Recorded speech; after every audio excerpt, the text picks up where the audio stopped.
Well, good afternoon, everyone. I'm doubly glad to be back. And one of the things I missed the most were your smiling faces every Tuesday. Having said that, with all the skepticism about whether anything could be accomplished on a bipartisan basis, it seems to me that the energy bill that the House passed on a bipartisan basis was not given enough attention in terms of potential accomplishments during this divided government. So I would encourage the Majority Leader to take another look at the House-passed energy bill, bring it up, give us a chance to offer amendments, and let's see if we can surprise everyone and actually achieve some important bipartisan accomplishments for the country during this period of divided government. Well, today is tax day. Of course, for Democrats, every day is tax day, but this is the point in time when people across this country have to get their tax returns in. So it's not, in most cases, a very popular day for the American taxpayer.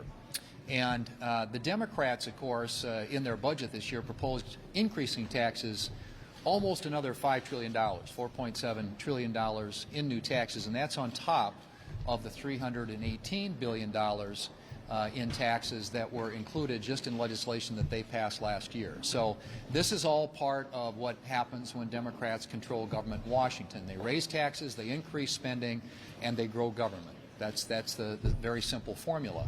And one of the ways that they try and do that is to increase funding for the IRS. So the so-called Inflation Reduction Act included $80 billion in new IRS funding to hire an additional 87,000 employees. In 2025, there will be 105,000 employees at the IRS, a 45% increase over this year. New IRS employees. That's five times, more than five times the number of border agents we have policing the southern border.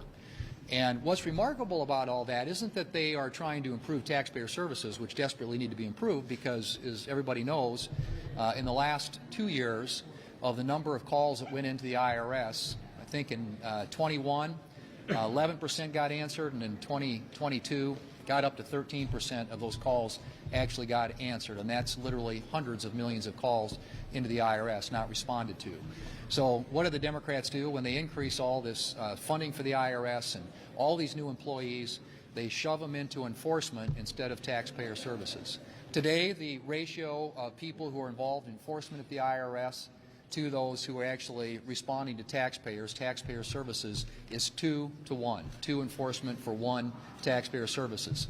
Under this new legislation that has passed, and as I said, the 105,000 employees they'll have in 2025, that ratio goes to 14 enforcement employees for every one included in taxpayer services. This is something that Danny Werfel, the Commissioner of the IRS, is going to get questioned about tomorrow in front of the Senate Finance Committee. But I think on behalf of the American people, it's up to us to try and hold this agency accountable and realize that in the end it's the American people who are paying the price for all this, and what they're going to get caught up in is a lot more audits and a lot less service. Well, Joe Biden is trying to force-feed American drivers expensive electrical vehicles that they don't need, they don't want, and they can't afford. Joe Biden is trying to put the federal government in the driver's seat as people make decisions on something that is a very personal decision and an expensive decision in terms of what they purchase. And the bad news about these regulations, these come on top of the crushing inflation that so many people in this country are currently living under. So Joe Biden first came after our gas stoves, and now he's decided that by 2023, 2/3 of all the vehicles sold in the United States need to be electric vehicles. Well, I would say to the President, in spite of the mandates, in spite of the very hefty subsidies, people still don't want and cannot afford these expensive electric vehicles, and additional subsidies isn't the answer. On average, electric vehicles last month in this country cost $62,000. That's $16,000 more than the cost of traditional vehicles. Well, expensive electric vehicles may work well for people in big cities who don't drive very far. But if you live in rural America, you're in Wyoming, you're a farmer, you're a rancher, for families all across the country, they want vehicles that are affordable and reliable, and electric vehicles are neither. The batteries themselves are extremely expensive, they're unreliable, they don't have much range, and they take a long time to recharge. So who's the big winner in Joe Biden's policy here? The big winner is China, because they're the ones that sell us the batteries. I would expect in the future the batteries to come with a Made in China label, because that's where the batteries are made. And the reason is that China has cornered the world market on the minerals that are needed to create those batteries. They've done so.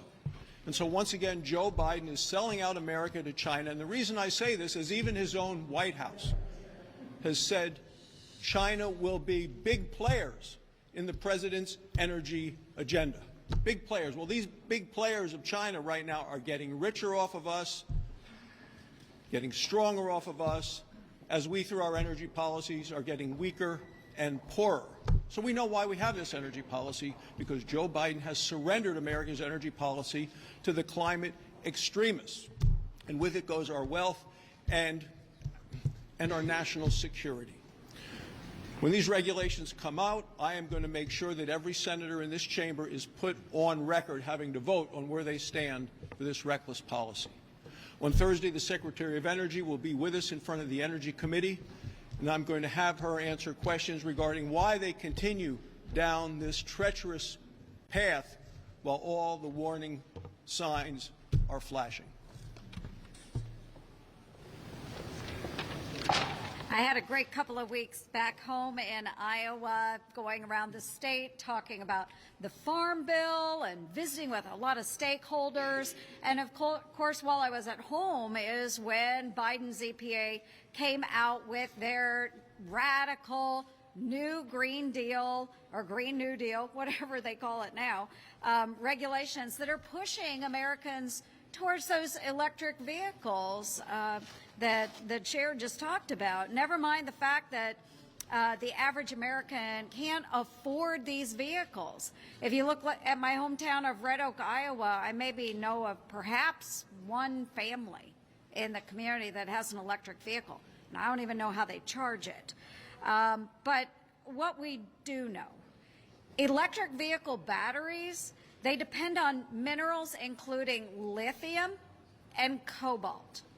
Lithium and cobalt. So let's take a look at the facts. China produces about 75% of all lithium-ion batteries that power those electric vehicles.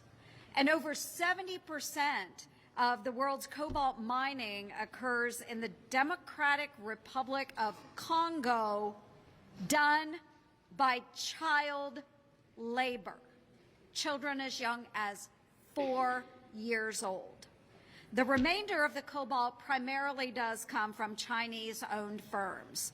And of course, to mine all of these minerals, the Communist Party of China relies on slave labor.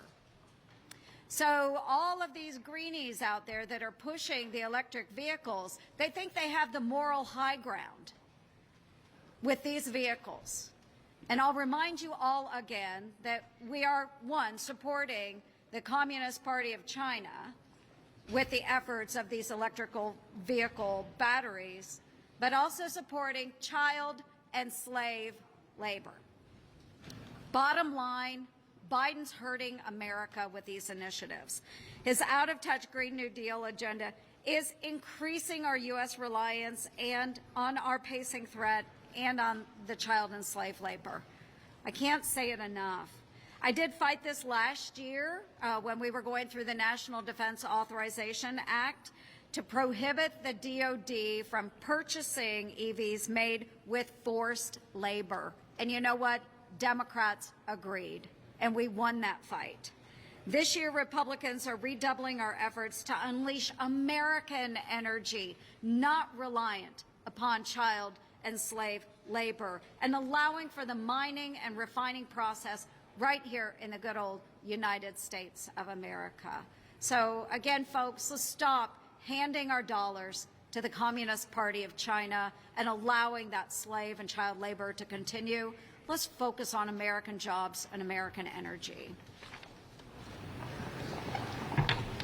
Well, I hope everybody enjoyed us not being here and had a nice Easter with your family and friends. And it's great to be back here with you, Leader. We missed you, and we're glad you're here. And so I'd like to talk just briefly about the so-called Inflation Reduction Act. I'm now calling it the Inflation Act because over the last, it was rushed, it was partisan, and it promised all kinds of benefits to states such as mine of West Virginia, when in reality we see now as it's unfolding that the Democrats, have been sold really a bill of goods. We were told originally it would invest $300 billion in deficit reduction and $369 billion in energy security and climate change over 10 years. But now CBO is saying that the Inflation Act will not even, it adds $60 billion to the debt in the first 5 years and won't even see any kind of deficit reduction until 2029. This is also in addition to the enhanced power of the IRS that Senator Thune talked about it, and seeing how that's going to unfold, because apparently that's supposed to pay for everything in the Inflation Act. But if we look at independent observers of this bill, Goldman Sachs estimated that the law's climate spending costs $1.2 trillion over the next decade, which is 3 times as much as CBO scored it for last summer. The Brookings study estimates that carbon capture tax credits will cost $210 by the year 2040, which is another $167 billion more than was predicted last summer by CBO. Brookings also projects that the law's climate provisions could cost up to $1 trillion through 2031. And lastly, the Credit Suisse report last year estimated that a special tax credit to boost U.S. solar, wind, and battery supply chains would cost about $250 billion. That projection now is 8 times more than what CBO projected. This is filled with spending, filled with unmatched deficits, the Inflation Act, and I think it's going to lead to all the problems we've seen with more problems with inflation, hurting energy costs, hurting the average American citizen, and you pile on that everybody's going to be buying an EV for how much ever more. I think the American public are waking up and they see what kind of damage has been done.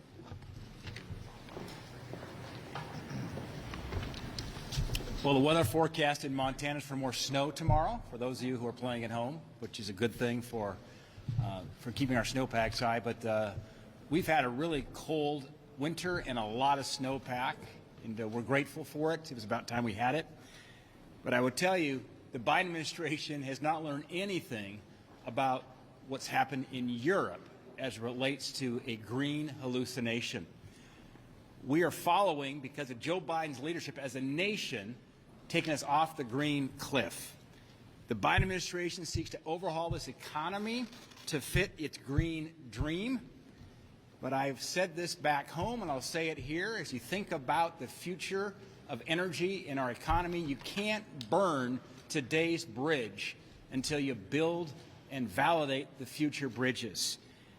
Democrats want to tear down and eliminate conventional sources of energy when renewables are not yet ready for prime time. This administration started off by killing the Keystone XL pipeline. That comes right into Montana, 1 million barrels a day from our friends in Canada, banning gas stoves while inflation rages. And now, maybe they made this announcement when we were out of town, but Montanans are shaking their heads. What are they thinking about to mandate that 2/3 of our new vehicles have to be electric by 2032? In Montana, we haul crops, we haul cattle, we haul them long distance. We need reliability. As I mentioned, these batteries don't work that well when it gets real cold, and it'll be snowing tomorrow in Montana, and we're getting into the back half of April. By the way, in Montana, we have 85 charging stations. That is one for every 1,700 square miles. States out in the West, big states like Montana, like Wyoming, cannot make anything that Biden's proposing work. Instead of forcing the heavy hand of government to execute their green hallucination, I would highly urge and greatly urge President Biden and the Senate Democrats to let the free market decide what should be successful and what we do in the future in terms of powering our vehicles. Welcome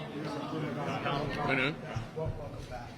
Since you've been out, you have not weighed in about the indictment of former President Donald Trump.